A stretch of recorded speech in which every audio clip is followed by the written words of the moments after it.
Hello and welcome to another episode of the Back Nine Report with our co-host Carlos Torres. Carlos, what's going on? Hey Fred, nice to be back. Wow, what a Masters weekend, huh? We have a lot to talk about. Yeah, I was watching Tony Kornheiser and Michael Wilbon a little bit ago, and Kornheiser and Wilbon said that was kind of boring. There wasn't much going on, but Scheffler kind of took control there, and well, he didn't really take control. Everybody else just fell back, and he just played his game. But let's just jump into it here. So the Masters wrapped up over the weekend. Scottie Scheffler continued to dominate the PGA Tour and claimed his second green jacket in 3 years. But, Carlos, I have some questions. What's your biggest takeaway from this year's Masters? Definitely, Scottie Scheffler, now a two-time winner of the Masters. He's the hottest player on the planet. I mean, he's definitely hands above the best player in the world right now, the most consistent one, and really the one that is going to be moving for. I mean, he just proved with this, and we've been talking about since he started this run, would he have the staying power to maintain this? That was the big question on him. And he just proved it. I mean, now he's a two-time Masters winner, which is no easy feat. And definitely, it seems like nobody can beat him. Just like nobody can beat Nelly Corda on the LPGA, nobody can beat Scottie Scheffler. And I know we're going to talk a little bit more about his dominance and what does this mean. But definitely, my biggest takeaway is we are starting to witness, and I know it's sacrilegious. Sorry if I say it this way to anybody there, but he is truly, I mean, take out Rory McIlroy and anybody that has come between Tiger's fall until Scottie Scheffler, no one has been as dominant as Scottie Scheffler. I mean, he is the guy right now that is the closest to what Tiger was in his dominance. We've kind of thought that Rory McIlroy would kind of fill that void in there a little bit until somebody else came along, but Rory just never. He did a lot of talking about the LIV and the PGA Tour and all that stuff, but he never proved it on the golf course, did he? And now, I mean, he just seems lost. I think he's put so much pressure on himself to win this Masters that he's just like lost right now. But we'll talk about that more later. But I want to give you some numbers, Carlos, because I know you like numbers. In Scheffler's last four events, three wins and a runner-up. Not too bad, right? And he could have won that other one. He just, just faltered. Just the other guy just, took over a little bit. In nine events this year, he's only had one finish outside the top 10. And most of them are inside the top five or six. He's already earned 15 million this season, and it's only about half over.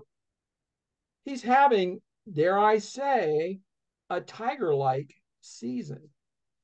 So in his career, he's made 120 starts. He has nine wins, two of those majors, and earned over $57 million. Who said the LIV hasn't been good for the PGA Tour? Purses are up, money's good. If you win, man, just give me the bank, man. So, Carlos, I got something else I want to run by you here.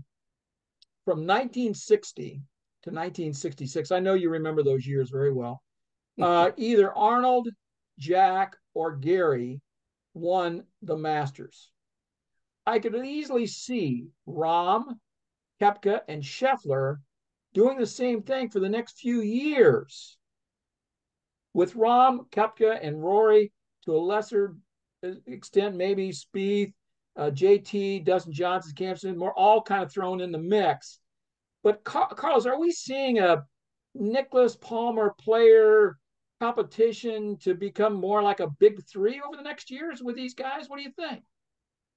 Those are the three perfect choices for it. And but you can still throw a little bit of two, three players outside of that that could also compete.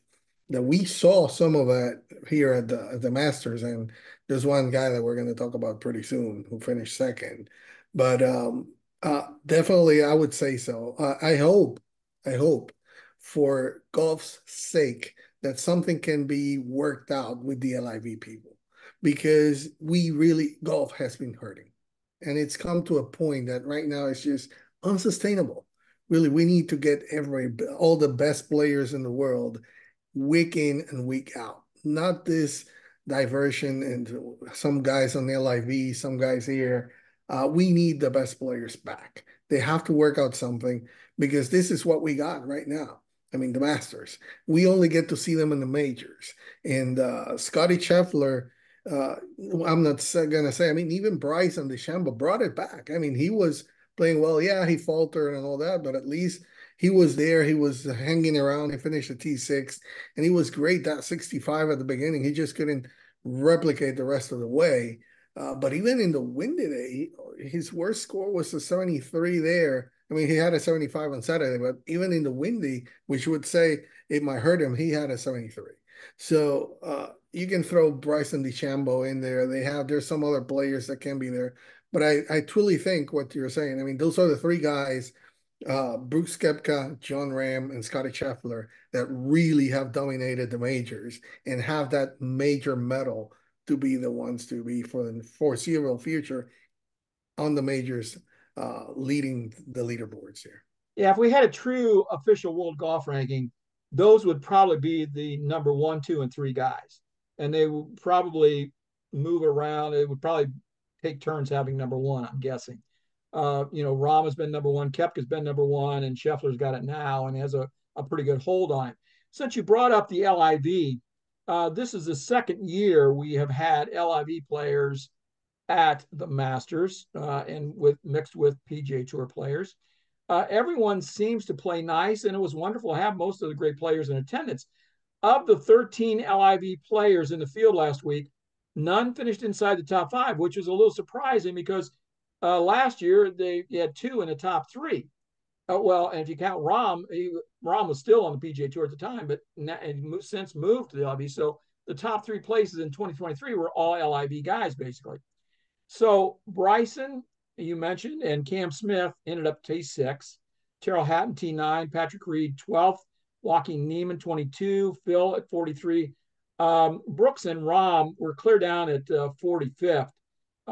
And you had four former Masters champs, Sergio, Bubba, Charles Schwartzel, and Dustin Johnson, along with Adrian Meronk, who plays in it, who all missed the cut.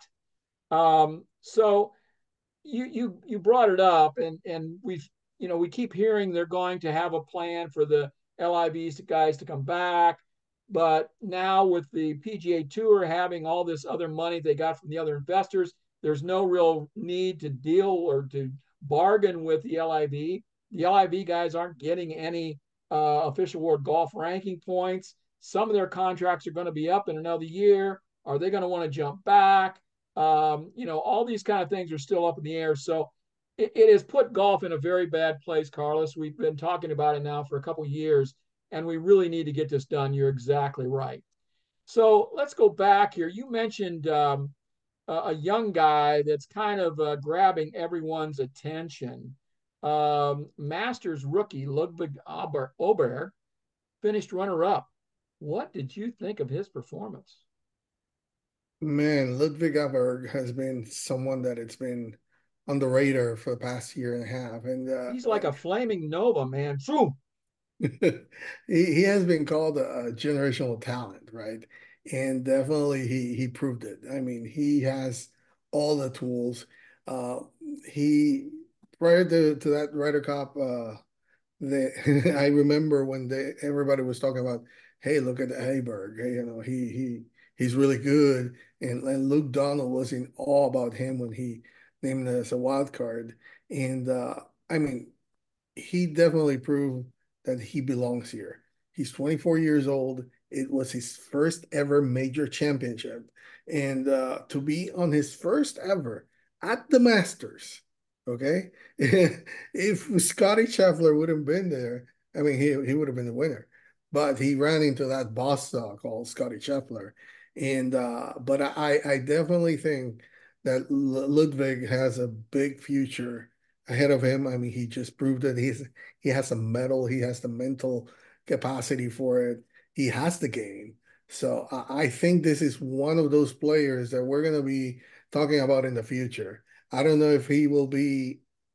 I would say that Scottie Scheffler is at another league right now, But when you come below that, Ludvig Aberg is right there at the top. I love his swing. It's elegant. It is absolutely gorgeous. And the guy plays fast. Man, once he pulls a club, makes up his mind, he steps in and boom, it's gone. I mean, I just love that about him. He's not overthinking things. Now, it's great to be young and you don't know what you don't know. So that's a good thing. He doesn't have the scars and the pain that have come with some of these other guys that build up over time. So that can mess with your mind. And so he's just playing freewheeling right now. I just love to watch him play. It was really a blast. He played outstanding. Let's talk about a couple other guys. Oh, sorry, go ahead. You got a point? Yeah, no, just quick point to about his attitude. I mean, and at 11, when he had that double bogey, Yep. a lot of people would have said, "Oh my God, that's it. He's just gonna break down." Yep. No, he was smiling. He was like nothing ever happened. What happened 2 holes after? He does birdie at the par 5 13, birdie at the par 4 14, and he finishes with 69. He could have very easily folded and not do anything else, but no, he did prove. I was very impressed. I was really worried after that double, but he showed like nothing happened. He was just smiling with his caddy and chatting and all that. So definitely, I expect big things from Ludwig over. Yeah, you and I were texting on Saturday evening after it was done, and you had made comment about, how much I like Collin Morikawa, and I was really rooting for him, and I thought maybe this would be a good chance for him to pick up a green jacket to go with his PGA and Open titles. But just an ugly double bogey at number 9, and then the double bogey at was it 11? 11, yes. 11. Just, 11. I mean, in 3 holes, he went 4 over. He was done, just Hmm. completely done. And that was kind of the story, right? I mean, Max Homa challenged, Collin Morikawa challenged, and Ludvig Aberg were challengers, and they all put double bogeys on their card around Amen Corner. Once again, that stretch of holes, 11, 12, 13, claimed some victims, and Scheffler comes away with the win. Um, so my question out of this is, Carlos, when these guys see Scottie Scheffler's name up there at the top of the board, does he put as much fear into the other players as Jack did and force mistakes? It's a great question. Great that you ask it because I was exactly thinking about the last time that Tiger won, right? That Yes, everybody everybody was went backwards. Yes, folding. Everybody was yes. folding. And even, I mean, Scotty wasn't, uh, um, he had a bogey on the 11. So he wasn't, He just had a it was, one-shot lead at that point. Yeah. right, and he was coming playing really well. He had uh, 3 birdies in a row. I mean, he was up and down all day, but He had a still, rough front 9 before he got it right, together. Yeah. right. 2 bogeys there and fourth and seventh.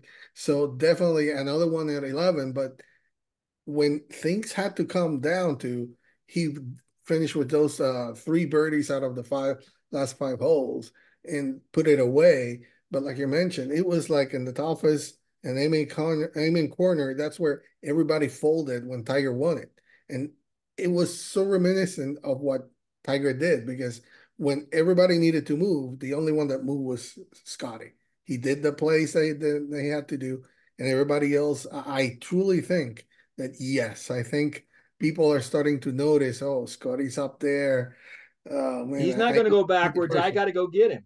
Yep, and Yep. they're starting to make mistakes there because they are not having the same solid game as Scottie's having. I mean, his state of mind right now, his mental toughness is just out of this league right now. And I think definitely a lot of people have to notice. I mean, they know because they're seeing the scorecard and oh my God, no, Scottie's still winning and he's still doing that and we can't catch him. Scottie obviously putted better. And Matt, the Augusta National is a tough place to putt. You've got to be on your putting game to play there for sure. His short game was immaculate as always. Chipping around the greens was unbelievable. as always. His iron play, second shots were not quite up to his standards, actually. It was very good. I would say on a scale of 1 to 10, it was about an 8 of what we were accustomed to seeing from him. But his short game picked him up and his putting. But his driving, I was so impressed with his driving. I mean, he hit almost every fairway. He never missed. And they'd show that shot tracker when he hit the ball and he's hitting that fade out there right in the fairway every time. I was so impressed with that. Carlos, we talked about Bryson DeChambeau just a little bit, and he played much better than in past years at Augusta for sure. And you mentioned he had that first round 65, and so he was jumped into the lead. But then I think 73 something, yeah, he shot 70 around 73, 72 over the weekend, and just didn't kind of held his own. Um, One of the guys, and you would think he would do better there because he can bomb it, but it was his best performance there of all time, so that's a good thing. You have any other comments about Bryson before we leave him? No, I mean he definitely played very well. On Sunday, he just couldn't get anything going. I mean, he started good. I mean, he had two bogeys early, so that took him out of the out of contention right away. Then he replied back with back-to-back birdies, but it seems like he knew he was playing catch up and he had too much to do. So he was just like after those two birdies, it was all pars until that bogey in 17. But definitely he was just playing his let me just finish this. He wasn't pushing it too much, but he still got it. He still got it, definitely. I was more impressed of how he played in the wind because I Yes, expected him to fall there. He doesn't yes. have the game to play with the wind. But he was, I mean, yeah, he didn't do very well, but compared to how everybody else did, he had a Thursday 73, was a which is tough day. I mean, they started late, horrible. so it was damp, and it was the wind was unbelievable. It was worse on Friday, but it was very bad on Thursday. And he played a 65. Yeah, no, I mean he was playing really really good, and I think the problem was Saturday when he did that 75, that took him out. And Yeah. really to start so slow on Sunday really took him there was nothing else for him to do there. But I think he learned what he has to learn about Augusta. I can't wait to see him next year, see how he does. Guys, Carlos, we had several guys that missed the cut that were multiple major winners. Justin Thomas, Hovland, Spieth, Hideki, Dustin Johnson. Who surprised you the most missing the cut? I'm gonna say Hovland because JT has been JT and Jordan Spieth have been so inconsistent, especially JT. I don't know what's going on with him, if he's injured, playing injured or what. Or with Justin, I don't know either. I think that when he started to meddle with his swing a few years back, he has never got it back, definitely. But Victor Hovland, I expected more from him. And that 81, I know Friday was the bad day, but I would have expected better game from him. But to go 81 on Friday, that did him, and definitely I expected better. I mean, he was 71 on Thursday, which was one under. So you expect him to at least go even and make the cut and maybe do some push in the weekend. But he ran out of out of gas there on the wind, and it looked like he was just not doing anything. I think that triple bogey on second to start the day did him. I mean, he started with a bogey and then a triple, and he couldn't after that he couldn't do anything. He did another double in the fourth. I was really surprised by his play. I think he was just frustrated after that, and definitely didn't do much to I push was it. amazed. I don't know that I've ever seen the pros at Augusta make big numbers on the par fives like guys were making routinely. Yes, on 13 and 50, when you're pressed and you're trying to get to the green, they will miss a shot, hit it in the water once in a while, and make a double bogey or something or a bogey. But doubles and triples, I mean, all over the place. It was really kind of an erratic thing. I don't know that it was, like I say on TV, they called it boring. I don't know that it was real boring because there was always something going on somewhere. So Carlos, we got to talk about one more guy before we wrap this up. There was a guy that was in this week. I think he played about 24 holes coming in, and he played what 23 holes on Friday, and he made the cut, set a record, 24 putts made in a row consecutively at the Masters. Tiger Woods teed it up, hasn't played all year except for a few holes. Um, he looked good on Thursday. He walked well. He was moving well, playing well. Friday, he was when he had to come out and start early in the morning. He was really stiff. You could see it. He was really stiff. He was having trouble walking. He was in trouble swinging. He did get looser through the round, but you could tell he struggled. And then Saturday and Sunday, it just looked like he ran out of gas and just couldn't do it. Yeah, it is really sad to see that from Tiger Woods because you want him to play well or at least be competitive, but he has a very good, I mean, a very complicated situation on he needs reps, but his body doesn't allow him to it. Will not do it. And whether it is rust that he's showing here, because I mean, he could play Augusta with his blindsided. I mean, he could play by memory. But for him, of course, I'm not gonna say that the problem was the 23 holes that he had to play in a row, but definitely that had something to do with him. I mean, you could see him on Friday. I mean, on Thursday, like you mentioned, he looked good. I mean, he was walking fine, but I think those 23 holes that he had to play afterwards, especially in those conditions really did him. I mean, even though he went 72, but after that, you can see him that, okay, he has that 82, the 10 over. He had never done that before. And he looked tired. He looked tired. He just, and playing on Sunday was like, I just want to get out of this. And it begs the question, is it really worth it for him to keep playing? I don't think so. I think for his, he doesn't have anything more to prove. He's not gonna at this moment. He's not gonna break Jack's record. There's no way he's gonna do it. For his legacy and the best thing that he can do because he doesn't have the time to practice and do the reps that he needs to try to come back. And he has said it that he doesn't feel like getting all that time anyways. So for him, I would say it's better if he dedicates for Tiger 3.0, something outside of golf that he can bring, not outside of golf, but outside of playing golf. Something that mentoring players and all that, and try to promote golf some other way. That's what I see that Tiger has to do now. All great athletes, Carlos, they just don't want to. They don't want to hang it up. They just can't admit that time just gets everybody right. Time is the only undefeated guy in the world, right?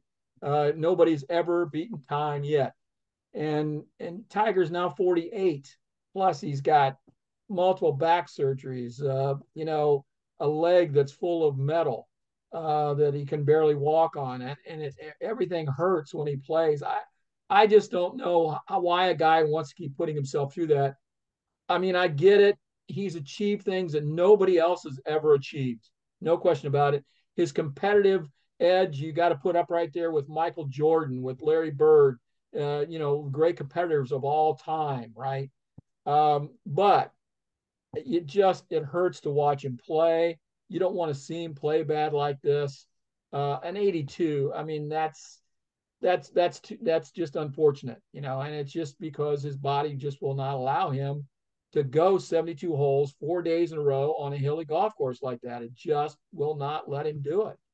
So, yeah, I hate to think, and when we've talked about this, that you never want to count Tiger out, but I got to think that he's got to be pretty much at the end of the string. Yeah, I definitely agree. I can't see a way. I mean, there's no way that a golfer, as even Tiger Woods, can just play with a few reps coming into a major or any tournament.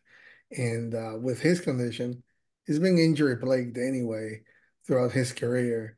But this last one definitely did him. And if you can't walk, especially on those hilly courses like you mentioned, it's just going to be tough. I mean, 4 rounds going, no, I just don't see it happening.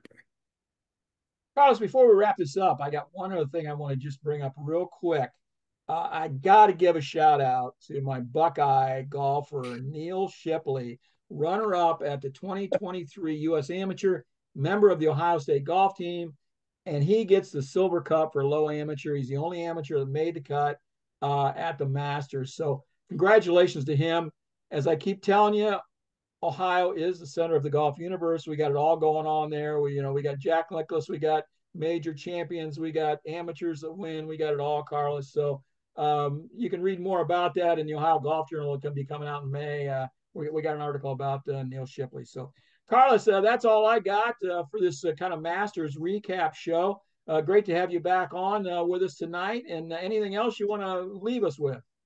It's been a pleasure to be back with you here, and hopefully we can do it again soon. So I know you're going to have a tough travel, man. I know you're always having to It's all sacrifice. research. It's all about the research, man. Yeah, yeah, I know it's tough. Someday, if you need somebody to carry the clubs, I'm here. I'm here. I'm I'll definitely carry. going to need somebody to carry the clubs because a lot of walking in Ireland, and I need somebody to carry the club for sure. Yeah. All Yeah. right. Well, Well, enjoy Carlos, it. thank you so much. Welcome. Thank you, golf fans, for tuning in and giving us a look. We try to bring you the most current golf news pretty much every week on the Back Nine Report, and keep listening. We'll have more for you down the road. So thanks a lot, Carlos. Thank you.